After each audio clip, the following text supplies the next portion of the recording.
നീലിമയുടെ അച്ഛൻ മരിച്ചതിന് ശേഷം അവിടെയുള്ള എല്ലാ കാര്യങ്ങളും അവരുടെ മോളാണ് നോക്കാൻ തുടങ്ങിയത്. അതുകൊണ്ട് അവൾ ഒരു ചൈനീസ് ബേല കടയും തുടങ്ങാനും തുടങ്ങി. നീലിമ തന്നെ ദിവസവും ചട്നിയും തയ്യാറാക്കാൻ തുടങ്ങി. പിന്നെ അവൾ തന്നെ നൂഡിൽസും ഫ്രൈ ചെയ്ത് വെക്കും. വൈകുന്നേരം 5 മണിയായാൽ അവളുടെ കട അവൾ തുറന്നും വെക്കും. ചേച്ചി, എനിക്കൊരു ചൈനീസ് ബേൽ തരൂ. എനിക്കും വേണം. എനിക്ക് 2 പാർസൽ വേണം. നീലിമ കട തുറന്ന ശേഷം അവിടെയുള്ള കസ്റ്റമേഴ്സൊക്കെ വല്ലാതെ തിരക്കോടെ തുടങ്ങും.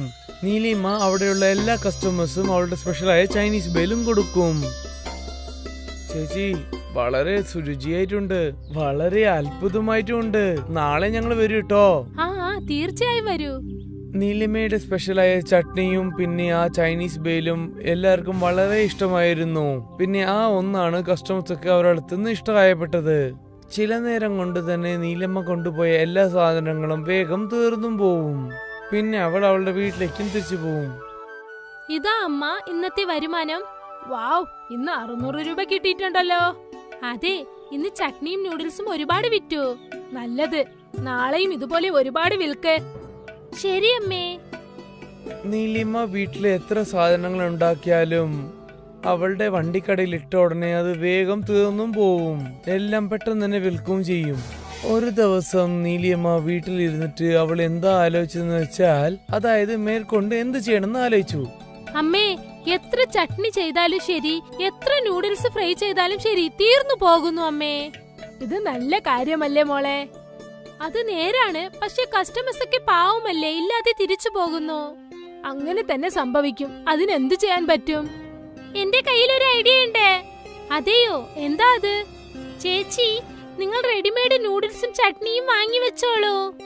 ഇടയിൽ ആ ചട്നിയോടൊപ്പം നിങ്ങളുടെ ചട്നി നിങ്ങൾ മിക്സ് ചെയ്താൽ ആർക്കും അറിയില്ല. നല്ല ഐഡിയ അല്ലേ? അതെങ്ങനെ അറിയാതെ പോകും? അയ്യോ അമ്മ, ചേച്ചിയുടെ നൂഡിൽസിനോടൊപ്പം റെഡിമെയ്ഡ് നൂഡിൽസും ഉണ്ടായിരുന്നാൽ ഏത് വീട്ടിലുണ്ടാക്കിയത് ഏത് റെഡിമെയ്ഡ് എന്ന് ആർക്ക് മനസ്സിലാക്കാൻ പറ്റും? പറയൂ അമ്മേ. അത് ഐഡിയ ഒക്കെ കൊള്ളാം, പക്ഷെ ഞാൻ അങ്ങനെ ചെയ്യില്ല. അതിനു പകരം ഞാൻ തന്നെ ഒരുപാട് നൂഡിൽസ് ചെയ്യാം. അതാണ് ശരി മോളെ. മുമ്പിനെക്കാളും നീലിയമ്മ അവളുടെ ഷെഷ്വാൻ ചട്നി വളരെ കൂടുതലായിട്ട് ചെയ്യാനും തുടങ്ങി. അതേ സമയത്ത് നൂഡിൽസും 2 മടങ്ങായിട്ട് ഉണ്ടാക്കി. എല്ലാവർക്കും തികയുമെന്ന് വിശ്വസിക്കുന്നു. എല്ലാ സാധനം എടുത്ത് അവളുടെ തട്ടുകടയിലേക്ക് അവൾ അവിടെ എത്തിക്കഴിഞ്ഞു. അതേ സമയത്ത് അവളുടെ കടയിൽ ഒരു ഫേമസ് ആയ ഫുഡ് ബ്ലോഗർ എത്തി. ഞങ്ങൾ വന്നിരിക്കുന്നു ഞങ്ങളുടെ ചേച്ചി ഫേമസ് ആയ ചൈനീസ് ബേൽ കഴിക്കാൻ വേണ്ടിയാണ്. നമുക്കൊന്ന് കഴിച്ചു നോക്കിയാലോ?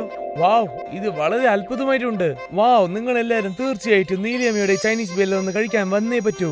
ഈ ഫുഡ് ബ്ലോഗറിന്റെ വീഡിയോ വല്ലാതെ വൈറലായി. ഈ ഫുഡ് ബ്ലോഗർ കണ്ടതിനു ശേഷം നീലിയമ്മയുടെ കടയിൽ എപ്പോ നോക്കിയാൽ ആൾക്കാർ വന്നുകൊണ്ടിരുന്നു. ഇപ്പൊ വീണ്ടും നീലിയമ്മയുടെ നൂഡിൽസും ചട്നിയും തീർന്നു പോയി. ഒരു ചൈനീസ് ബേൽ തരൂ ചേച്ചി. കേട്ടാ, എല്ലാം തീർന്നു പോയി. നിങ്ങൾ ദയവായി നാളെ വരൂ. നീലിയമ്മയ്ക്ക് കസ്റ്റമറെ വെറും കൈ തിരിച്ചയക്കുന്നത് തീരെ താല്പര്യമില്ലായിരുന്നു. അന്ന് രാത്രി അവൾ വീട്ടിലേക്ക് തിരിച്ചു വന്നപ്പോൾ, അമ്മേ, ആ വീഡിയോ വൈറൽ ആയതുകൊണ്ട് ഇനിയും കസ്റ്റമേഴ്സ് അധികമാകുന്നു. വളരെ നല്ല കാര്യം മോളെ. അത് ശരിയാണ്, പക്ഷെ ഇന്നും തികഞ്ഞില്ല അമ്മേ. എനിക്ക് കസ്റ്റമേഴ്സിനെ തിരിച്ചയക്കുന്നത് വളരെ കഷ്ടം തോന്നുന്നു. ചേച്ചി, ഞാൻ നിങ്ങളോട് പറഞ്ഞതല്ലേ, ആ ഐഡിയ ഉപയോഗിച്ചു നോക്കൂ. അതാണ് ഞാനും ആലോചിച്ചത്. എല്ലാം വാങ്ങിക്കൊണ്ട് വരാം നാളെ. ഇതാണ് ശരി. അടുത്ത ദിവസം മാർക്കറ്റിൽ നിന്ന് നീലിയേച്ചി വലിയ ഷെഷ്വാൻ സോസും പിന്നെ നൂഡിൽസും വാങ്ങിയിട്ട് വന്നു. പിന്നെ നീലിയമ്മ ദിവസം ചെയ്യുന്ന പോലെ തന്നെ ചട്നി അവൾ വീണ്ടും ഉണ്ടാക്കാനും തുടങ്ങി. നൂഡിൽസും ഫ്രൈ ചെയ്യാൻ തുടങ്ങി. ഈ സാധനമൊക്കെ എടുത്തിട്ട് അവളുടെ വണ്ടിക്കടയിലേക്ക് അവൾ തിരിച്ചും പോയി. എപ്പോഴും പോലെ തന്നെ കട തുറന്ന ശേഷം കസ്റ്റമറൊക്കെ ചുറ്റി വളയ്ക്കാനും തുടങ്ങി. എനിക്ക് 2 ചൈനീസ് ബേൽ പാർസൽ, എനിക്ക് ഒന്ന്. നീലിയമ്മ ജോലി ചെയ്തുകൊണ്ടിരിക്കുമ്പോൾ പയ്യെ തന്നെ ചട്നിയൊക്കെ കുറയാനും തുടങ്ങി. ഇപ്പോൾ മാർക്കറ്റിൽ നിന്ന് വാങ്ങിക്കൊണ്ടുവന്ന ചട്നിയും നൂഡിൽസും മിക്സ് ചെയ്യണം. തീരാറായി. പിന്നെ അവൾ പുറത്ത് വാങ്ങിട്ട് വന്ന ചട്നിയും അവളുടെ ചട്നിയും ചേർത്ത് അവൾ ഉണ്ടാക്കാൻ തുടങ്ങി. പിന്നെ ഫ്രൈഡ് നൂഡിൽസിലും അവൾ പുറത്ത് വാങ്ങിയ ഫ്രൈഡ് നൂഡിൽസ് ചേർക്കാൻ തുടങ്ങി. എനിക്ക് 2 ചൈനീസ് ബേൽ വേണം. ഇപ്പൊ തരാം. നീലിയമ്മ വീണ്ടും ചൈനീസ് ബേൽ ഉണ്ടാക്കിയിട്ട് എല്ലാ കസ്റ്റമേഴ്സും എടുത്തു കൊടുക്കുകയായിരുന്നു. ചേച്ചി, ടേസ്റ്റ് ഒന്നും ഇത്തിരി മാറിയിട്ടുണ്ടല്ലോ. മുന്നേ പോലെ ഇല്ല, പക്ഷെ നന്നായിട്ടുണ്ട്. നീലിയമ്മയ്ക്ക് വല്ലാതെ സന്തോഷമായി. അതായത് മാർക്കറ്റിന്റെ ടേസ്റ്റ് അവർക്ക് ഇഷ്ടപ്പെട്ടു എന്ന്. പിന്നെ എന്ത് പറയാനാ, വീണ്ടും പുറത്തുള്ള മാർക്കറ്റിലെ സോസും നൂഡിൽസും എടുത്തിട്ട് അവൾ ഉണ്ടാക്കുന്ന ചട്നിയെല്ലാം ചേർത്ത് അവൾ ഉണ്ടാക്കാനും തുടങ്ങി. രുചിയിൽ ഒരു മാറ്റവും കണ്ടുപിടിച്ചില്ലേ മോളെ? ഇല്ല അമ്മേ, എല്ലാരും സന്തോഷത്തോടെ കഴിച്ചു. നല്ലത്, ചായ പറഞ്ഞ ഐഡിയ വർക്കൗട്ട് ആയല്ലോ. അമ്മയ്ക്ക് കുറച്ച് സന്തോഷമുണ്ടായിരുന്നു നീലിക്ക് കഷ്ടപ്പെടാതെ കുറച്ച് ജോലി ചെയ്യാൻ പറ്റുന്നു. കുറച്ച് നീലിയമ്മ കുറച്ച് ഭക്ഷണം ഉണ്ടാക്കാനും തുടങ്ങി. പിന്നെ മാർക്കറ്റിൽ നിന്ന് സാധനം വാങ്ങി അത് ചേർത്ത് ഉണ്ടാക്കാനും തുടങ്ങി. എന്നാലും അവളുടെ കടയിൽ കൂട്ടമൊക്കെ ഉണ്ടായിരുന്നു. പക്ഷേ ഒരു ദിവസം നീലിയമ്മന്റെ കടയുടെ അടുത്ത് അശോക് എന്ന ഒരുത്തൻ കടയുണ്ടാക്കിയിരുന്നു. അവൻ ഷേഷ്വാൻ ചട്നി നൂഡിൽസും മാർക്കറ്റിൽ നിന്നാണ് വാങ്ങിക്കൊണ്ടുവരുന്നത്. നീലിയമ്മയുടെ കസ്റ്റമേഴ്സ് ഒക്കെ അശോകിനടുത്ത് നിന്ന് ചൈനീസ് ബേലും കഴിച്ചു. ഇത് അങ്ങനെ നീലിയമ്മ ഉണ്ടാക്കുന്ന പോലെ തന്നെ ഉണ്ടല്ലോ, എന്ത് സത്യമാണോ? എല്ലാവരും അശോകിന്റെ കടയിലുള്ള ചൈനീസ് ബേല് കഴിക്കാൻ തുടങ്ങിയപ്പോൾ അവർക്ക് എല്ലാവർക്കും വല്ലാതെ ഇഷ്ടവും പെട്ടു. അശോക് വല്ലാതെ ഒരു തന്ത്രക്കാരനായിരുന്നു. അവൻ കസ്റ്റമേഴ്സ് ഒക്കെ അവന്റെ വശത്തേക്ക് വലിക്കാൻ വേണ്ടി എല്ലാ ക്രമവും ചെയ്തു. അതായത് ചൈനീസ് ബേലിന്റെ വില 10 റുപ്യാണെങ്കിൽ അവൻ 2 റുപ്യ കുറച്ച് 8 റുപ്യക്ക് വിൽക്കാനും തുടങ്ങി. എന്റെ പൊന്നോ, 8 റുപ്യുള്ളൂ, നല്ലതായി. എങ്ങനെയായാലും രണ്ടുപേരുടെ ഒരേപോലെ തന്നെ രുചിയുള്ളത്. അതും ശരിയാണ്. കുറവായ വില കൊണ്ട് വിൽക്കുന്നോണ്ട് ആൾക്കാരൊക്കെ അശോകിന്റെ കടയിലായിരുന്നു ഭക്ഷണം കഴിക്കാൻ തുടങ്ങിയത്. പിന്നെ മെല്ലെ മെല്ലെ നോക്കിയാൽ നീലിയമ്മയുടെ കടയിൽ ആരുമില്ലാണ്ട് ഉണ്ടായിരുന്നു. ഇന്നൊരൊറ്റ ദിവസമാണ് നീലിയമ്മന്റെ സാധനങ്ങൾ പോവാണ്ട് അങ്ങനെ തന്നെ ഉണ്ടായിരുന്നത്. അവർ വല്ലാതെ വിഷമത്തോടെ വീട്ടിലേക്ക് തിരിച്ചുപോയി. എന്തു പറ്റി? അശോക് തൊട്ടടുത്ത് തന്നെ ചൈനീസ് ബേല കട തുടങ്ങി. പിന്നെ വില 8 രൂപയെന്ന് ഇട്ടിരിക്കുന്നു. അതുകൊണ്ട് കസ്റ്റമേഴ്സ് ഒക്കെ അവിടേക്ക് പോയി. അങ്ങനെയാണെങ്കിൽ ചേച്ചി നിങ്ങളും റേറ്റ് കുറയ്ക്കൂ. പക്ഷെ അത് കാരണം ലാഭം കുറയില്ലേ? അതൊന്നും പ്രശ്നമില്ല, പക്ഷെ എല്ലാം തന്നെ വിറ്റുപോകുമല്ലോ. അടുത്ത ദിവസം നീലിയമ്മ പുതിയ ബോർഡും കടയിൽ ഇട്ടു തുടങ്ങി. അവൾ ചൈനീസ് ബേലിന്റെ വില 7 റുപ്യാണ് ഇട്ടത്. 7 റുപ്യ ഇട്ടതിന് ശേഷം എല്ലാരും ചേർന്ന് നീലിയമ്മയുടെ കടയിലേക്ക് എത്തിക്കഴിഞ്ഞു. ഇപ്പൊ എന്തെങ്കിലും ചെയ്തേ പറ്റുള്ളൂ. അശോക് തന്റെ വിലയും കുറച്ച് 5 റുപ്യയ്ക്ക് മാറ്റി. 5 റുപ്യക്ക് ചൈനീസ് ബേലോ? എന്നാ ഞാൻ 2 എണ്ണം കഴിക്കാം. എന്നാ അവിടെയുള്ള എല്ലാ തിരക്കും അശോകിന്റെ കടയിലേക്ക് തിരിച്ചു മാറി. നീലിയമ്മ വല്ലാതെ വിഷമിച്ച് തലയിൽ കൈവച്ചു. അവൾ എന്താ ചെയ്യേണ്ടതെന്ന് അവൾ ആലോചിക്കുകയായിരുന്നു. കുറെ നേരം കഴിച്ചിട്ട് നീലിയമ്മ അവളുടെ വീട്ടിലേക്ക് തിരിച്ചെത്തി. എന്റെ ഐഡിയ വർക്കൗട്ട് ആയോ ചേച്ചി? ഇല്ല, അശോക് 5 രൂപയ്ക്ക് വില കുറച്ചു. ഇപ്പോൾ കൊണ്ടുപോയതൊക്കെ ഞാൻ തിരിച്ചു കൊണ്ടുവന്നു. ഞാൻ 5 രൂപയ്ക്ക് താഴെ വില കുറയ്ക്കാൻ പറ്റില്ല. ഇപ്പോൾ എന്ത് ചെയ്യാനാ? നീ പറഞ്ഞത് ഞാൻ അനുസരിക്കാൻ പാടില്ലായിരുന്നു. എന്റെ ചൈനീസ് ബേല വണ്ടിക്കട നല്ല രീതിയിലായിരുന്നു പോയത്. എന്റെ അത്യാഗ്രഹം കാരണം ഞാൻ പുറത്തുനിന്ന് സാധനം വാങ്ങിയത് കൊണ്ടാണ് എന്റെ അവസ്ഥ ഈ അവസ്ഥയിലായത്. ഞാൻ അത്യാഗ്രഹം കാണിക്കാൻ പാടില്ലായിരുന്നു. പക്ഷെ ഇപ്പോൾ നീ എന്തു ചെയ്യും മോളെ? ആദ്യം എന്ത് ചെയ്തോ അത് തന്നെ ഇപ്പോഴും ചെയ്യും. ഞാൻ തന്നെ ചട്നിയും നൂഡിൽസും ചെയ്ത് ചൈനീസ് ബേല ചെയ്യും. ആത്മാർത്ഥതയോടെ ചെയ്യും. വീണ്ടും നീലിയമ്മ ഷെഷ്വാൻ നൂഡിൽസും പിന്നെ ചട്നിയും ഉണ്ടാക്കാനും തുടങ്ങി. വീണ്ടും അവളുടെ കടയിലേക്ക് അവൾ തിരിച്ചും എത്തി. നീലിയമ്മ ബോർഡൊക്കെ ചേഞ്ച് മാറ്റി അതിൽ വിലയും 10 റുപ്യയും ഇട്ടു. പിന്നെ അതിന്റെ മേലെ അവൾ എഴുതിയിട്ടുണ്ട് ഹോം മെയ്ഡ്. കുറച്ചു നേരമായിട്ട് ആരും നീലിയമ്മന്റെ കടയിൽ വന്നില്ല. പിന്നെ കുറച്ചു നേരം കഴിഞ്ഞിട്ട് ഒരു പെണ്ണ് വന്നിരുന്നു. നിങ്ങളുടെ ചൈനീസ് ബേൽ എന്താ ഇത്ര കോസ്റ്റ്ലി ആയിട്ടുള്ളത്? എന്റെ ചട്നിയും നൂഡിൽസും ഹോം മെയ്ഡ് ആണ്. മാർക്കറ്റിലുള്ള ചട്നിയിലും നൂഡിൽസിലും ഈ ടേസ്റ്റ് കിട്ടില്ല. എനിക്കൊരു ചൈനീസ് ബേൽ തരൂ. നീലിയമ്മ ലേഡിക്ക് ചൈനീസ് ബേൽ കൊടുത്തു. വാവ്, നല്ല രുചിയുണ്ട്. ഇതുപോലൊരു ചൈനീസ് ബേൽ ഇതിനു മുൻപേ ഞാൻ കഴിച്ചിട്ടേ ഇല്ല. വീണ്ടും വീണ്ടും നീലിയമ്മയുടെ കടയിൽ കസ്റ്റമേഴ്സ് വരാനും തുടങ്ങി. ഇത് അങ്ങനെ തന്നെ പഴയതുപോലെ തന്നെ ഉണ്ട്. വളരെ നന്നായിട്ടുണ്ട്. പിന്നെ എന്ത് പറയാനാ, കസ്റ്റമേഴ്സ് ഒക്കെ വീണ്ടും തിരിച്ച് നീലിയമ്മയുടെ കടയിലേക്ക് തിരിച്ചു വന്നു. അശോകിന്റെ കടയിൽ എല്ലാം വില കുറവാണ്. പക്ഷെ ആ ഭാഗത്ത് ആരും വന്നില്ല. അശോക് എന്താ ചെയ്യേണ്ടെന്ന് ഇങ്ങനെ ആലോചിച്ചുകൊണ്ട് തന്നെ ഇരുന്നു. പക്ഷേ നീലിയമ്മയുടെ കച്ചവടം ആർക്കും തോൽപ്പിക്കാൻ പറ്റില്ലായിരുന്നു. ആ ചൈനീസ് ബേൽ നന്നായിട്ട് പോവാനും തുടങ്ങി. പിന്നെ അവരുടെ വ്യാപാരം വലുതാവാനും തുടങ്ങി. പിന്നെ അവളുടെ ഒരു അത്യാഗ്രഹവും പെടാതെ അവളുടെ കച്ചവടം നന്നായിട്ട് അവൾ ചെയ്യാനും തുടങ്ങി. അരുണും പ്രേമയും ലവ് മാരേജ് കഴിച്ചതാണ്. അവരുടെ കല്യാണം കഴിഞ്ഞിട്ട് കുറച്ചു മാസങ്ങളായതേ ഉള്ളൂ. സുമനും മധുവിനും പ്രേമയെ ഒട്ടും ഇഷ്ടമില്ലായിരുന്നു. അതിന് കാരണം എന്താണെന്ന് വെച്ചാൽ പ്രേമയുടെ അച്ഛൻ റോട്ടിൽ ചാറ്റ് കട വച്ചിരിക്കുന്നു. അതുകൊണ്ട് അവർ എപ്പോഴും അവളെ വഴക്കു പറഞ്ഞുകൊണ്ടേയിരിക്കും. നീ എത്തിയോ മഹാറാണി? വരുന്നത് കണ്ടാൽ വലിയ എന്തോ രാജകുമാരിയെ പോലെയുണ്ട്. പ്രേമ ഇവർ സംസാരിക്കുന്നത് ഒരിക്കലും ശ്രദ്ധിക്കാറില്ല. പ്രേമയുടെ ഭർത്താവ് അരുൺ ഒരു നല്ല മനുഷ്യനാണ്. അവന്റെ ശമ്പളം വളരെ കുറവാണ്. ഈ മാസത്തിന്റെ ശമ്പളമാണ് ഞാൻ എത്ര ദിവസമായി നിന്നോട് പറഞ്ഞുകൊണ്ടിരിക്കുക പെട്ടെന്ന് ഒരു നല്ല ജോലി നോക്കാനായിട്ട്. ഇത്രയും കുറഞ്ഞ ശമ്പളം വെച്ച് എങ്ങനെയാ വീട് നടത്തുന്നത്? ഇവിടെ നോക്ക്, നിന്റെ കൊച്ചനുജത്തി നിന്നെക്കാളും ഒരുപാട് സമ്പാദിക്കുന്നുണ്ട്. നല്ല കാര്യല്ലേ ബേ, അവൾ പഠിച്ചിട്ടുണ്ട്. നീയും പഠിക്കാമായിരുന്നില്ലേ? കുറഞ്ഞത് ഞാൻ പറയുന്ന പെണ്ണിനെങ്കിലും നീ കല്യാണം കഴിച്ചിരുന്നെങ്കിൽ ഇന്ന് നമ്മുടെ വീട്ടിൽ ഒരു കഷ്ടവും ഉണ്ടാകില്ലായിരുന്നു. അമ്മേ, ഇപ്പോഴും നമ്മളെ കൊണ്ട് പറ്റുമല്ലോ. ചേട്ടൻ അദ്ദേഹത്തിന്റെ ജോലി കളഞ്ഞിട്ട് റോട്ടിൽ ദഹി ബല്ലി വിറ്റാൽ നന്നായിരിക്കും. നീ ഒന്നും മിണ്ടാതിരിക്കുന്നുണ്ടോ? എന്താ ചെയ്യേണ്ടത് എനിക്ക് നന്നായിട്ട് അറിയാം. നീ എന്തിനാ ഇപ്പോൾ ആവശ്യമില്ലാതെ അവളോട് ദേഷ്യപ്പെടുന്നത്? നിന്റെ ശമ്പളം കുറവായതുകൊണ്ട് നീ എന്തിനാ അവളോട് ദേഷ്യപ്പെടുന്നത്? ദേഷ്യം വരുന്നുണ്ടെങ്കിൽ നിന്റെ ഭാര്യ പ്രേമയെ ചെന്ന് നീ ദേഷ്യപ്പെട്. നിങ്ങൾ രണ്ടുപേരെടുത്ത് സംസാരിക്കുന്നത് വേസ്റ്റ് ആണ്. പിന്നീട് അവൻ ദേഷ്യത്തോടെ അവിടെ നിന്നും പോയി. ഇത് ദിവസവും നടക്കുന്ന സംഭവമാണ്. ദിവസവും സോണയും മധുവും പ്രേമയെ വഴക്കു പറഞ്ഞുകൊണ്ടേയിരിക്കും. ഇതിന് ശേഷം നമ്മൾ ഇവിടെ നിൽക്കാനേ പാടില്ല. നമ്മൾ എവിടേക്ക് പോകാനാ? എങ്ങോട്ട് വേണമെങ്കിലും പോവാം, പക്ഷെ നമ്മൾ ഇവിടെ നിൽക്കാൻ പാടില്ല. ഈ അമ്മയും മോള് നമ്മൾ ഇവിടെ ജീവിക്കാൻ സമ്മതിക്കില്ല മോളെ. അന്ന് തന്നെ പ്രേമയും വരുണും വീട്ടിൽ നിന്നും പുറത്തേക്ക് പോയി. അവർ രണ്ടുപേരും നേരെ പ്രേമയുടെ അമ്മയുടെ വീട്ടിലേക്ക് പോയി. പിന്നീട് പ്രേമ അവളുടെ അച്ഛനോടും അമ്മയോടും നടന്നതൊക്കെ പറഞ്ഞു. മോനെ, നിങ്ങൾ ഒന്നും വിഷമിക്കേണ്ട. നിങ്ങൾ രണ്ടുപേരും ഇവിടെ തന്നെ ജീവിക്കാം. ഇല്ല ബാബ, നാട്ടുകാരൊക്കെ നമ്മൾ ഇതൊക്കെ പറ്റി സംസാരിക്കാൻ തുടങ്ങും. അവര് സംസാരിക്കാണ്, സംസാരിച്ചോട്ടെ. അവര് സംസാരിക്കുന്നൊക്കെ നമ്മൾ കേൾക്കുകയാണെങ്കിൽ പിന്നെ നമുക്ക് ജീവിക്കാനേ പറ്റില്ല. പക്ഷേ ഞങ്ങളെ കൊണ്ട് നിങ്ങൾ കഷ്ടം ഉണ്ടാവാൻ പാടില്ല ബാബ. സ്വന്തം കുട്ടികളെ നോക്കുന്നത് ആർക്കെങ്കിലും കഷ്ടമായിട്ട് തോന്നുമോ? കുറച്ചു ദിവസം നിങ്ങൾ ഇവിടെ താമസിച്ചാൽ ഞങ്ങൾക്കും ഞങ്ങളുടെ മോളോടൊപ്പം താമസിച്ചതുപോലെ ഇരിക്കും. അതുകൊണ്ട് കുറച്ചു ദിവസം ഞങ്ങൾക്കും സന്തോഷമായിരിക്കാം മോനെ. ശരി. അരുൺ അവിടെ താമസിക്കാൻ സമ്മതം പറഞ്ഞു. അരുൺ ദിവസവും രാവിലെ 8 മണിക്ക് ജോലിക്ക് തിരിക്കും. പിന്നീട് വൈകുന്നേരം 6 മണിക്ക് അവൻ തിരിച്ചു വീട്ടിലെത്തും. വീട്ടിൽ വന്നതിനു ശേഷം അവന്റെ അമ്മായിയമ്മയോടും അച്ഛനോടും സംസാരിച്ചുകൊണ്ടിരിക്കും. ഇങ്ങനെ സന്തോഷത്തോടെ ദിവസങ്ങൾ കടന്നുപോയി. ഒരു ദിവസം അരുൺ സങ്കടത്തോടെ വീട്ടിലേക്ക് വന്നു. എന്തുപറ്റി? എന്താ ഇത്ര വിഷമിച്ചിരിക്കുന്നത്? എന്ത് പറയാനാ, എന്റെ കമ്പനി ഇതിനെ അവര് മൂടി. എന്താ എന്താ പെട്ടെന്ന് ഇങ്ങനെ? കമ്പനി തന്നെ ലോസ് ആയി പോയി. അതുകൊണ്ട് ഇന്നലെ രാത്രി അവർ കമ്പനിയും മൂടി. ശരി മോനെ, ഇപ്പൊ നീ എന്താ ചെയ്യാൻ പോന്ന്? നിങ്ങൾ വിഷമിക്കേണ്ട, തീർച്ചയായും നിങ്ങൾക്ക് വേറൊരു നല്ല ജോലി കിട്ടും. അരുൺ വിഷമത്തോടെ ഇരുന്നു. അല്ലെങ്കിലും അവന് ഭാര്യയുടെ വീട്ടിൽ താമസിക്കാൻ ഇഷ്ടമില്ലായിരുന്നു.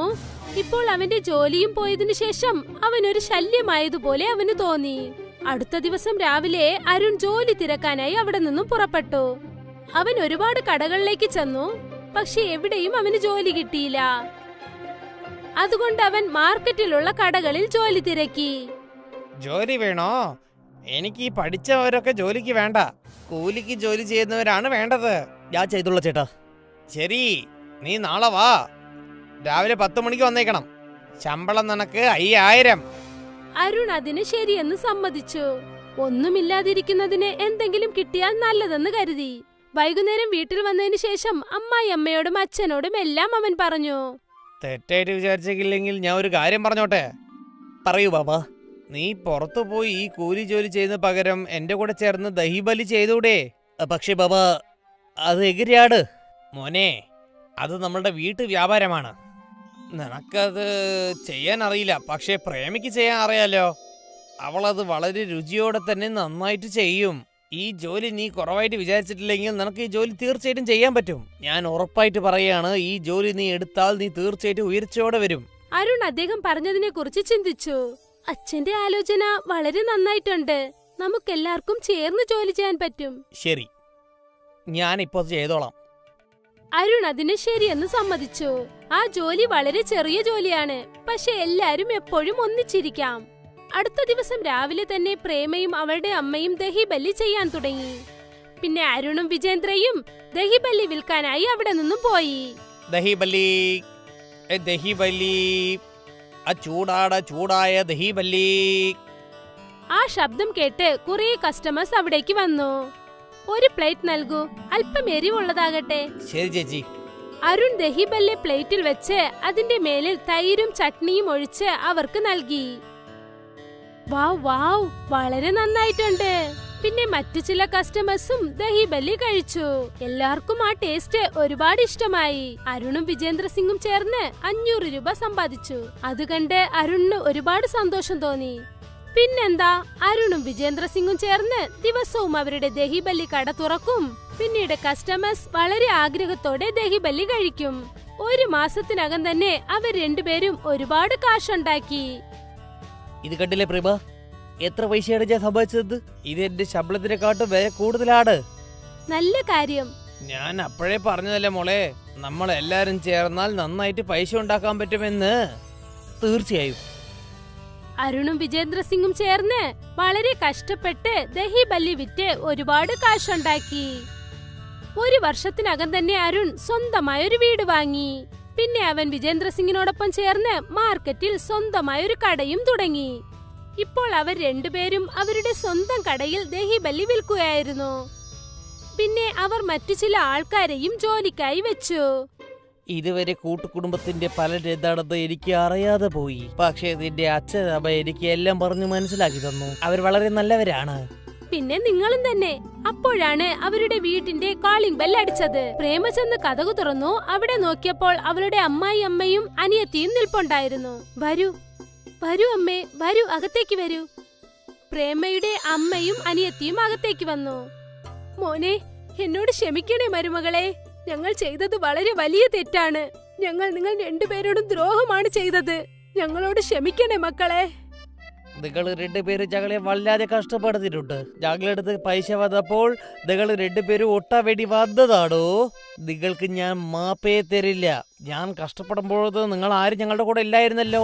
ഇപ്പൊ ഞാൻ നന്നായിട്ടുള്ളത് കൊണ്ട് നിങ്ങൾ രണ്ടുപേരും ഓടി ഇങ്ങോട്ട് വന്നതാണോ? അരുൺ തന്റെ അമ്മയെയും അനിയത്തെയും ഒരുപാട് ശാസിച്ചു. അവർ രണ്ടുപേരും സങ്കടത്തോടെ അവിടെ നിന്നും തിരിച്ചുപോയി. അരുൺ പറഞ്ഞത് ശരിയാണ്. ഒരു സമയത്ത് പ്രേമയും അരുണും വളരെ കഷ്ടത്തിലായിരുന്നു. പിന്നെ ദഹിബല്ലി വിറ്റതുകൊണ്ടാണ് അവരുടെ ജീവിതം നന്നായത്. അവരുടെ പ്രയത്നം വെറുതെയായില്ല. അരുണിന്റെയും പ്രേമയുടെയും കഷ്ടകാലം മാറിക്കഴിഞ്ഞു. മഹാരാഷ്ട്രയിലെ ഒരു ഗ്രാമത്തിലായിരുന്നു മീനുവിന്റെയും രാജുവിന്റെയും വീട്. അവരുടെ അച്ഛനും അമ്മയും ചെറുപ്പത്തിലേ മരിച്ചുപോയിരുന്നു. അതുകൊണ്ട് അമ്മൂമ്മയാണ് അവരെ വളർത്തിയത്. ദരിദ്രരായതുകൊണ്ട് അവരുടെ വീട്ടിൽ ഗ്യാസ് സിലിണ്ടർ ഇല്ലായിരുന്നു. 3 പേരും രാവിലെ തന്നെ കാട്ടിൽ പോയി വിറക് ശേഖരിക്കുമായിരുന്നു. മീനു, നീ ഇതുവരെ എത്ര വിറക് ശേഖരിച്ചു? ഞാൻ 15 വിറകുകൾ ശേഖരിച്ചു. ബുദ്ധൂസ്, നിനക്കാണെങ്കിൽ 10 എണ്ണല്ലേ കിട്ടിയുള്ളൂ. അമ്മൂമ്മ ഇവള് നുണ പറയുകയാ.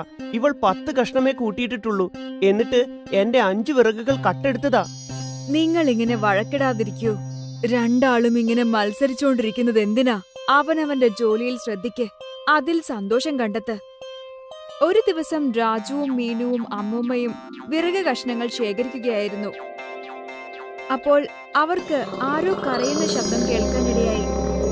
ഈ ശബ്ദം ആ തടാകത്തിൽ നിന്നാണല്ലോ വരുന്നത്. പോയി നോക്കിക്കളയാം. ഏതെങ്കിലും ക്രൂര മൃഗങ്ങളാണെങ്കിലോ? മോളെ, കരയുന്നവരെ നമ്മൾ സഹായിക്കുകയാണ് വേണ്ടത്. ഒന്നുമില്ലെങ്കിലും നമുക്ക് അവിടെ വരെ ഒന്ന് പോയി നോക്കുകയെങ്കിലും ചെയ്യാം. ആരാ കരയുന്നെന്ന് നോക്കാലോ. 3 പേരും തടാകക്കരയിലേക്കെത്തി. മരത്തിനു പുറകിൽ മറിഞ്ഞിരുന്ന് അവർ നോക്കി നിന്നു. ഒരു രാക്ഷസൻ തടാകക്കരയിൽ കിടക്കുന്നതും കരയുന്നതും അവർ കണ്ടു. ഓ, ഇതേതോ ഭീകരനായ രാക്ഷസനാണെന്ന് തോന്നുന്നു. നമുക്ക് അവന്റെ അടുത്തേക്ക് പോകണോ? ആദ്യം ഞാൻ പോയി നോക്കിയിട്ട് വരാം. നിങ്ങൾ ഇവിടെ തന്നെ നിന്നാൽ മതി. അമ്മുമ്മ രാക്ഷസന്റെ അടുത്തേക്ക് പോയി. അപ്പോ അവർ കണ്ടത് രാക്ഷസന്റെ ദേഹമാസകലം പരിക്കേറ്റ് കിടക്കുന്നതാണ്. രാക്ഷസന് കല്ലേറേറ്റതുപോലെയായിരുന്നു കിടന്നിരുന്നത്. നീ ആരാണ്? എന്താ നീ ഇവിടെ ചെയ്യുന്നത്? അമ്മേ, ഞാൻ സമുദ്രത്തിലെ ഒരു ദ്വീപിൽ നിന്നാണ് വരുന്നത്. അങ്ങനെയെങ്കിൽ നീ ഇവിടെ എങ്ങനെ എത്തി? ഞാൻ മാംസം കഴിക്കാറില്ല. അതുകൊണ്ട് എന്റെ വർഗത്തിലുള്ളവർ അവരുടെ കൂട്ടത്തിൽ നിന്ന് എന്നെ പുറത്താക്കി. ഞാൻ മഹാരാഷ്ട്രയിലെത്തിയപ്പോൾ ആളുകൾ എന്റെ മുഖവും രൂപവും ഒക്കെ കണ്ട് പേടിച്ചു. അവരാണ് എന്നെ കല്ലെറിഞ്ഞത്. ഞാൻ ഓടി ഓടി ഇവിടെ വരെ എത്തി. രാജു, മീനു, മരത്തിന്റെ പുറകിൽ നിന്നും പുറത്തേക്ക് വാ. ഇത് ദുഷ്ടനായ രാക്ഷസനല്ല. രാജുവും മീനുവും അമ്മൂമ്മയും ചേർന്ന് രാക്ഷസന്റെ മുറിവുകൾ കഴുകി. കഴിക്കാനായി ഫലങ്ങൾ കൊടുത്തു. ഈ ഫലങ്ങൾ ഞങ്ങൾ ഈ കാട്ടിൽ നിന്ന് തന്നെ പറിച്ചതാ. നീ നോക്കുകയാണെങ്കിൽ നിനക്കും ഇവിടുന്ന് മാങ്ങയും ഞാവൽപ്പഴങ്ങളും അമൃതും ഒക്കെ കിട്ടും. പിന്നീട് രാമുവും അമ്മൂമ്മയും മീനുവും എപ്പോഴെല്ലാം കാട്ടിൽ പോകുന്നുണ്ടോ അപ്പോഴെല്ലാം രാക്ഷസനെ കാണാറുണ്ടായിരുന്നു. പക്ഷേ ഒരു ദിവസം ഒരു പോലീസുകാരൻ അവരെ 3 പേരെയും തടഞ്ഞു. ഞാൻ പറയുന്നത് കേക്കൂ. നാളെ മുതൽ കാട്ടിൽ പോകരുത്. സർക്കാർ കാട്ടിൽ ചെന്നുള്ള മരം വെട്ടൽ നിരോധിച്ചിരിക്കുകയാണ്. താങ്കൾ തെറ്റിദ്ധരിച്ചിരിക്കുകയാണ് സർ. ഞങ്ങള് മരം വെട്ടുകാരൊന്നുമല്ല. വെറുതെ നിലത്ത് കിടക്കുന്ന വിറക് കഷണങ്ങൾ ശേഖരിക്കുകയേ ഉള്ളൂ. അമ്മൂമ്മേ, ഞങ്ങളെ പൊട്ടന്മാരാക്കരുത്. ഒരു പ്രാവശ്യം ഞാൻ കേറണ്ടെന്ന് പറഞ്ഞാ കേറണ്ട. അങ്ങനെ അവരുടെ കാട്ടിലേക്കുള്ള യാത്ര തടയപ്പെട്ടു. വിറക് കിട്ടാനില്ലാത്തത് കാരണം രാജുവിന്റെയും മീനയുടെയും വീട്ടിൽ പലപ്പോഴും അടുപ്പ് പുകയാതെയായി, പഴങ്ങളും കിട്ടാതെയായി. അമ്മൂമ്മ പരിചയക്കാരുടെ കടയിൽ നിന്നും അവർക്ക് വേണ്ട സാധനങ്ങൾ കടം വാങ്ങി തുടങ്ങി. അങ്ങനെ അത് വീട്ടിലേക്ക് കൊണ്ടുവന്നു. ഇതാ മക്കളെ, ഇത് ബിസ്ക്കറ്റാ, ഉപ്പുള്ളതാണ്, എങ്കിലും കഴിച്ചോളൂ. എനിക്കറിയില്ല ഇനി എന്ന് നമ്മുടെ വീട്ടിൽ അടുപ്പ് പുകയുമെന്ന്. കുറച്ചു ദിവസങ്ങൾക്ക് ശേഷം അമ്മൂമ്മ കടയിൽ സാധനങ്ങൾ വാങ്ങാൻ ചെന്നു. കടക്കാരൻ അപ്പോൾ കടം കൊടുക്കാൻ വിസമ്മതിച്ചു.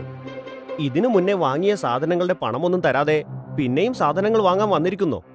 കടം മേടിക്കുന്നതിനൊക്കെ ഒരു പരിധിയില്ല എന്റെ അമ്മൂമ്മേ. ഒരു കാര്യം ചെയ്യ്, കുട്ടികളെയും കൂട്ടി മുംബൈക്ക് പോക്കോ. എന്തെങ്കിലുമൊക്കെ ജോലി കിട്ടാതിരിക്കില്ല. മുത്തശ്ശി വീട്ടിലേക്കെത്തി എല്ലാ കാര്യങ്ങളും രാജുവിനോടും മീനുവിനോടും പറഞ്ഞു. എന്താ മക്കളെ, നമുക്ക് മുംബൈക്ക് പോയാലോ? ആ മുമ്മേ, നമുക്ക് പോവാം. മുംബൈ കാണാലെന്ന് ഓർക്കുമ്പോ എക്സൈറ്റഡാ ഞാൻ. പക്ഷെ അമ്മൂമ്മേ, നമുക്ക് അങ്ങോട്ട് പോകാനായിട്ട് ധാരാളം പണം വേണ്ടേ? നിങ്ങളുടെ മുത്തശ്ശന്റെ ഓർമ്മയാണ് ഈ താലി. ഈ താലി എന്നും എന്റെ കൂടെ ഉണ്ടാകണമെന്നായിരുന്നു ആഗ്രഹം. എങ്കിലും ഇത് പണയം വെച്ചോ വിറ്റോ എങ്ങനെയെങ്കിലും കുറച്ച് കാശുണ്ടാക്കാം. രാജുവും മീനുവും മുത്തശ്ശിയും മുംബൈക്ക് പോയി. എന്നാൽ അവർക്ക് അവിടെ എന്ത് കച്ചവടം ചെയ്യണമെന്നൊന്നും അറിയില്ലായിരുന്നു. അമ്മൂമ്മ, മുംബൈയിൽ വടാപ്പാവിന്റെ കച്ചവടം വളരെ പ്രശസ്തമാണ്. നമുക്ക് വടാപ്പാവിന്റെ കച്ചവടം തുടങ്ങിയാലോ? പിന്നെ വടാപ്പാവ് എല്ലായിടത്തും ഉണ്ടാവും. വെറുതെ അത് ചെയ്തിട്ട് ഒരു കാര്യമില്ല. എന്നാ നമുക്ക് സമൂസയും ബ്രെഡ് പക്കോട ഉണ്ടാക്കാം. വേണ്ട, ചൗമീനും ദോശയും മതി. ചൗമീൻ ഉണ്ടാക്കാൻ കാരണം ഈ പരിസരത്തെങ്ങും ചൗമീന്റെ കടയെങ്ങും കാണുന്നില്ല. എന്നാൽ അപ്പോൾ കാട്ടിൽ രാക്ഷസന് വേവലാതിയായി. കാട്ടിലേക്ക് രാജുവിനെയും മീനുവിനെയും കാണാതായിട്ട് ദിവസങ്ങളായിരുന്നു. എന്താ പറ്റിയതെന്നറിയില്ല. രാജുവും മീനുവും അമ്മൂമ്മയും എന്നെ കാണാൻ വരാത്തത് എന്തുകൊണ്ടാ? എന്നെ പേടിച്ചിട്ടാകുമോ? അതോ എന്നോടെന്തെങ്കിലും വഴക്കുണ്ടായിരിക്കുമോ? എന്തായാലും ഞാൻ ഒരു തവണയെങ്കിലും അവരെ പോയി കണ്ടേ തീരൂ. ഒരു ദിവസം രാക്ഷസൻ കാട്ടിൽ നിന്നും പുറത്ത് നാട്ടിലേക്ക് വരാൻ ശ്രമിച്ചു. എന്നാൽ അവൻ പോലീസിന്റെ കണ്ണിൽ പെട്ടു. രാക്ഷസന്റെ പിന്നാലെ തോക്കും കൊണ്ട് അയാൾ പാഞ്ഞു. രാക്ഷസൻ ഓടി കുളത്തിൽ ചാടി, എന്നിട്ട് വെള്ളത്തിൽ മറിഞ്ഞു കിടന്നു. അങ്ങനെ ഇത്തവണ അയാൾ രക്ഷപ്പെട്ടു. പോലീസുകാരൻ അവിടുന്ന് പോയതും രാക്ഷസൻ പുറത്തേക്ക് വന്നു. എനിക്കെന്തെങ്കിലും സംഭവിച്ചാലും രാജുവിനെയും മീനുവിനെയും അമ്മൂമ്മയെയും കണ്ടേ മതിയാകും. അവരെന്തെങ്കിലും പ്രശ്നത്തിൽ പെട്ടിരിക്കുമോന്ന് അറിയില്ലല്ലോ. അവര് 3 പേരും വലിയൊരു പ്രശ്നത്തിൽ തന്നെയായിരുന്നു. കാരണം അവരുടെ ചൗമീന്റെ കച്ചവടം ആകെ കുഴപ്പത്തിലായിരുന്നു. അവരുടെ കടയുടെ അടുത്ത് വേറെ 2 പേർ കൂടി ആ കച്ചവടം തന്നെ തുടങ്ങി. രാജു, നീ നാട്ടിലേക്ക് പോയിക്കോ. എന്നിട്ട് ജമീന്ദാറിന്റെ കൃഷിയിടത്തിൽ എന്തെങ്കിലും ജോലി ചെയ്യാൻ നോക്ക്. ഇവിടെ മുംബൈയിൽ നമ്മുടെ 3 ആളുടെയും ചെലവിനുള്ളത് കിട്ടുന്നേയില്ല. എന്തായാലും ഞങ്ങൾക്ക് 2 ആൾക്കുള്ള വക എങ്ങനെയെങ്കിലും ഉണ്ടാക്കാം. രാജു നാട്ടിലേക്ക് തിരിച്ചെത്തി. രാക്ഷസൻ മാമയെ കണ്ടിട്ടിപ്പോ കുറെ നാളായിട്ടുണ്ടല്ലോ. എന്തായാലും അദ്ദേഹത്തെ കണ്ട് ഞങ്ങളുടെ സങ്കടങ്ങൾ പറയുക തന്നെ വേണം. ഒരു ദിവസം രാത്രിയിൽ മരങ്ങൾക്കിടയിൽ അവൻ ഒളിച്ചിരുന്നു. കാട്ടിലേക്കുള്ള ചെക്ക് പോസ്റ്റിനടുത്ത് അവിടുത്തെ പോലീസുകാർ ഉറങ്ങുന്നത് നോക്കി കാത്തിരുന്നു. അങ്ങനെ അവർ ഉറങ്ങാൻ കയറിയപ്പോ അവൻ പതിയെ കാട്ടിലേക്ക് നടന്നു. രാക്ഷസൻ ഒരു മരത്തിന്റെ മുകളിൽ ഒളിച്ചിരിക്കുകയായിരുന്നു. അങ്ങനെ രാക്ഷസൻ രാജുവിനെ കണ്ടതും മരത്തിൽ നിന്നും താഴേക്ക് ചാടി. നിങ്ങൾ എന്നെ പേടിപ്പിച്ചു കളഞ്ഞല്ലോ അമ്മാവ. പിന്നെ പറ, എന്തൊക്കെയുണ്ട് വിശേഷങ്ങൾ? ഇവിടെ വല്ലാത്ത കഷ്ടപ്പാടാണ് മോനെ. ഈ സർക്കാർ ഉദ്യോഗസ്ഥന്മാർ എപ്പോഴും കാട്ടിലേക്ക് കയറി വരും. അത് കാരണം എനിക്ക് എപ്പോഴും ഒളിച്ചിരിക്കേണ്ടതായി വരും. നിങ്ങൾ 3 പേരും എങ്ങോട്ട് പോയതാ? ഇത്രയും ദിവസമായിട്ടും ഇങ്ങോട്ട് വരാഞ്ഞതെന്താ? ഞങ്ങൾ മുംബൈക്ക് പോയിരിക്കുമായിരുന്നു. മുത്തശ്ശിയും മീനും ഇപ്പോഴും അവിടെ തന്നെയാണ്. എന്നാൽ അവിടെ കച്ചവടം ഒന്നും നന്നായി നടക്കുന്നില്ല. അതുകൊണ്ടാ ഞാൻ ഇങ്ങോട്ട് പോന്നത്. എന്ത് കച്ചവടമാ നിങ്ങൾ അവിടെ തുടങ്ങിയത്? ചൗമീന്റെ കച്ചവടമാ തുടങ്ങിയത്. ചൗമീനോ? അതെനിക്ക് വളരെ ഇഷ്ടമാണ്. പിന്നെ എനിക്ക് ബ്രെഡ് പക്കോടയും ഇഷ്ടമാണ്. എന്റെ അമ്മ ചെറുപ്പത്തിൽ എനിക്ക് പക്കോട ചൗമീൻ ഉണ്ടാക്കി തരുമായിരുന്നു. പക്കോട ചൗമീനോ? ആ, ചൗമീൻ ഉണ്ടാക്കി പാത്രത്തിൽ വെച്ചിട്ട് ശരിയാക്കി എടുക്കണം. അപ്പോഴത് പക്കോട ചൗമീനായി മാറിയിരിക്കും. എങ്കിൽ മുത്തശ്ശിയോട് പക്കോട ചൗമീൻ ഉണ്ടാക്കാൻ പറയാം. ശരിയാണ് പറഞ്ഞത്. സാധാരണ ചൗമീൻ എല്ലാവരും ഉണ്ടാക്കുന്ന ഒന്നാണല്ലോ. പക്ഷെ നിങ്ങൾ പക്കോട ചൗമീൻ ഉണ്ടാക്കിയാൽ വേറെ ആരും അത് ഉണ്ടാക്കുകയില്ല. ആളുകളെല്ലാം നിങ്ങളുടെ കടയിലേക്ക് വരികയും ചെയ്യും. രാക്ഷസൻ അമ്മാവ, ഇത്തവണ ഞാൻ മുംബൈയിലേക്ക് ഒറ്റയ്ക്കല്ല പോകുന്നത്, നിങ്ങളെയും കൊണ്ടുപോകും. ഇല്ല, എനിക്ക് ആളുകൾക്കിടയിൽ വരുന്നത് പേടിയാ. പേടിക്കണ്ടെന്നേ, ഞാൻ ആളുകളോട് പറഞ്ഞോളാം മാമൻ ആരും ഉപദ്രവിക്കാത്ത നല്ല രാക്ഷസനാണെന്ന്. രാജു പിറ്റേന്ന് തന്നെ പോലീസുകാരോട് സംസാരിച്ചു. അങ്കിൾ, കാട്ടിലൊരു രാക്ഷസൻ താമസിക്കുന്നുണ്ട്. ദയവ് ചെയ്ത് അദ്ദേഹത്തെ എന്റെ കൂടെ വിടണം. ഈ രാക്ഷസന്മാർ നമുക്കെല്ലാം അപകടമാ. അതുകൊണ്ട് അവനെ കൊന്നിട്ടേ ഞാൻ അടങ്ങൂ. ഞാൻ പറയുന്നതൊന്ന് വിശ്വസിക്കൂ അങ്കിൾ. ഈ രാക്ഷസൻ മാംസം തിന്നുകയില്ല. അതു കാരണമാ അദ്ദേഹത്തെ ആ രാജ്യത്ത് നിന്ന് പുറത്താക്കിയത്. അങ്ങനെ അദ്ദേഹം എവിടെയും പോകാനില്ലാതെ നമ്മുടെ ഇടയിൽ വന്നപ്പോ നമ്മളാ അദ്ദേഹത്തെ കണ്ട് പേടിച്ചത്. എന്നിട്ട് കല്ലെറിഞ്ഞ് ഓടിക്കുകയും ചെയ്തു. അങ്ങനെയാണെങ്കിൽ ആ രാക്ഷസനോട് ചെയ്തത് അന്യായമാണ്. ശരി, നിനക്ക് ആ രാക്ഷസനെ കൊണ്ടുപോകാം. അങ്ങനെ രാജു ആ രാക്ഷസനെ കാട്ടിൽ നിന്നും പുറത്തെത്തിച്ചു. ഗ്രാമത്തിലുള്ളവരെല്ലാം രാജുവിനെ രാക്ഷസന്റെ കൂടെ കണ്ട് ആശ്ചര്യപ്പെട്ടു. രാജു രാക്ഷസനെയും കൂട്ടി മുംബൈക്ക് പോന്നു. അവൻ കച്ചവടം നടത്തുന്നതിനായി തട്ടുകടയിലേക്ക് രാക്ഷസനെയും കൂട്ടി. അങ്ങനെ ഒത്തിരി ആളുകൾ കടയിൽ വരാൻ തുടങ്ങി. അവിടെ അവർക്ക് രാക്ഷസനെ കാണുകയും ചെയ്യാം, പക്കോട ചൗമീൻ കഴിക്കുകയും ചെയ്യാം. അങ്ങനെ രാജുവിന്റെയും മീനുവിന്റെയും മുത്തശ്ശിയുടെയും സാമ്പത്തിക ഞെരുക്കം മാറിക്കിട്ടി. അവർ സന്തോഷമായി ജീവിക്കാൻ തുടങ്ങി. അവരന്ന് രാക്ഷസനെ സഹായിച്ചില്ലായിരുന്നുവെങ്കിൽ അവർക്കൊരിക്കലും ഇതുപോലെ ജീവിക്കാൻ സാധിക്കില്ലായിരുന്നു. നിങ്ങൾ കേട്ടിട്ടില്ലേ, നല്ലത് ചെയ്താൽ നിങ്ങൾക്ക് നല്ലത് തന്നെ തിരിച്ചു കിട്ടും.